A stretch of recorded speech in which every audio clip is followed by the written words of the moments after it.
What's up guys, my name's Dychronic here on this Destiny 2 video, and today we're going to be talking about how to prepare for Forsaken. This is going to be highlighting all the different weapons you're going to want to bring to Forsaken, all the armors, how to handle Solstice, things like destroying mods, things like perhaps a raid key glitch where you can get tons of raid keys when it first starts, a whole bunch of stuff I want to talk about in this video, so make sure you stay tuned. I want to apologize about this video. Actually, I meant to make this video 2 weeks ago. It would have been definitely more apt at that point, so you can actually take this into consideration and actually go out and apply it, but I'm sorry, I literally thought I posted it 2 weeks ago, and only when I got a comment asking me questions about the things that I explained in this video, I went to go find the video to link him, and then I didn't have the video. So I'm sorry, I really meant to post this like 2 weeks ago. It would have been much better timing. That being said, you know, some people still wonder about this stuff and want to know how people or what people are doing. And as a last little note before the adorable animals, I just wanted to mention that these strategies are for the absolute tryhards. It's not going to be for the people who have day jobs, for people who have only a couple of hours a week. I know a lot of you guys are, and a lot of you guys do mention in my videos like, I can't just do what you're saying. I don't have the time for it. And I understand, I really do.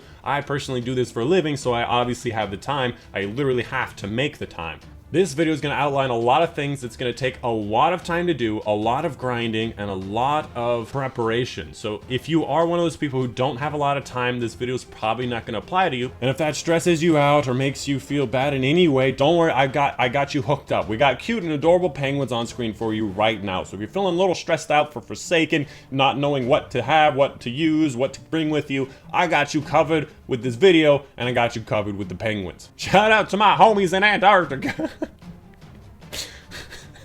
You'll never believe it, but that was off the top of the noggin, just straight off the top.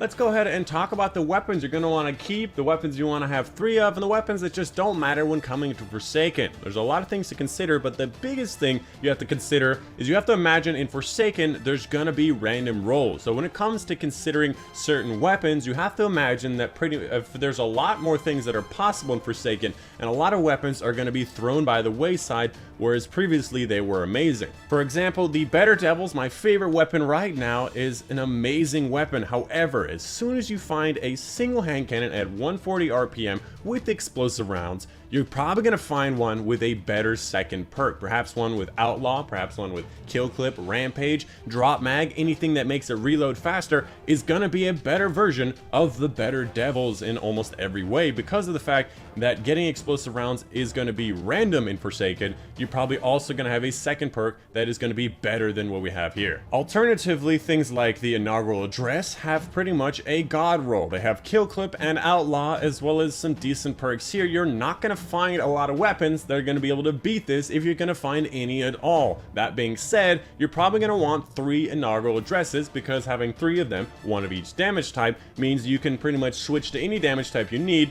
and you're going to have the god roll, so you don't ever need to worry about that archetype entirely. These are just 2 examples of weapons that you're going to want to keep and weapons that don't matter as far as it goes to Forsaken. I'm going to go through a couple weapons in my inventory that I think are important. Let's go ahead and start with the primary slot. Similarly to the Better Devils, Nameless Midnight, as soon as you find an explosive round scout rifle at the similar RPM, you're probably going to find a better second perk than this one has. Things like Steady Round, Flare Mag, well, these are not great. You have things like Outlaw, Drop Mag, things that makes it so you can reload faster, better DPS, maybe better range. There's so many more things that are better in this slot that you're probably going to find that Nameless Midnight's probably going to go out the window. Same thing with Duty Bound. You have Rampage, but you don't have an amazing second perk. If you can improve the reload speed on this, you're probably going to do a lot better. Alternatively, things like the Midnight Coup are pretty much a god roll. Outlaw, Rampage, these things are amazing. On a hand cannon with 150, it does some of the best DPS in the game for the primary slot, and it is amazing primary weapon for killing ads, for just killing off big bosses, doing DPS. It's amazing. Similarly, DFA, very similar to the way it works, it has Rampage and Drop Mag. The only thing that could be better, in my opinion, is Outlaw, which we have on the Midnight Coup, except for this is a 140 round per minute, so it makes it a little bit different. As far as those two weapons go, keep one of each. I highly recommend a Midnight Coup, DFA, these things are amazing. Let's go ahead and move on to the energy slot, Inaugural Dress. I mentioned it, you should definitely have one of each if you have the opportunity. As far as the positive outlook goes, again, Kill Clip is amazing, but it doesn't have an amazing range or reload perk as far as the secondary goes, so it's not particularly amazing. So if you had things like ricochet rounds that affect the range weirdly Admittedly, especially with the debuff to auto rifles and their range, this might be better if you had Outlaw, Rampage, Kill Clip. I don't know what you could have in the second column with it. If you had something better in the second column with this, it might be better, but you don't really need 3 of them.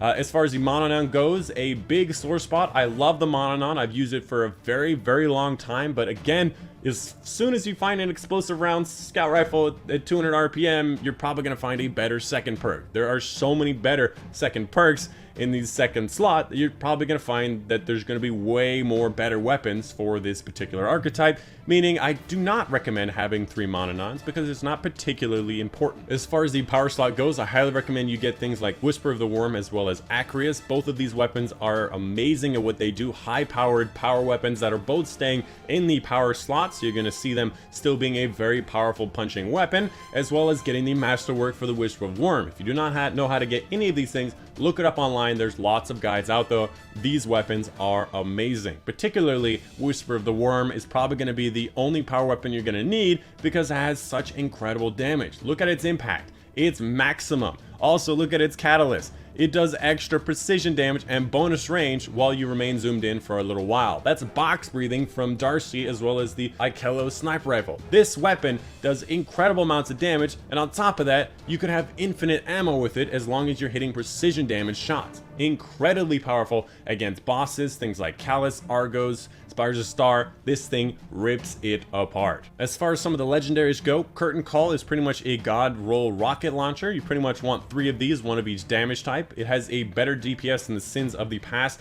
because of its faster reload speed. It also reloads faster with Rally Barricades and Lunafaction Rift, so you can technically fire it faster. And a second perk really doesn't matter when it comes to rocket launcher. I can't see there being any second perk from the list of all the second perks we know of that are going to be better for this weapon. Again, reload speed is going to be your biggest advantage with this weapon, so you're going to want high velocity rounds to make it much better reload. And of course, cluster bombs and a smaller blast radius makes this weapon a high DPS weapon, so you're going to want to have 3, 1 of each damage type. And lastly, let's go ahead and talk about the shotguns. Ikello shotgun and Ikello sniper rifle, which I don't have on this character, are both going to be forced to solar. So as soon as the August 28th comes around, I believe, they're all going to be forced into solar. That being said, you're going to need a void shotgun to back up your tractor cannon gameplay. Zenith of your kind is remaining in the power slot, whereas Perfect Paradox and Hawthorne are moving to your primary slots. So for the most part, Zenith is going to be your best option for DPS, so make sure you keep 1 of these.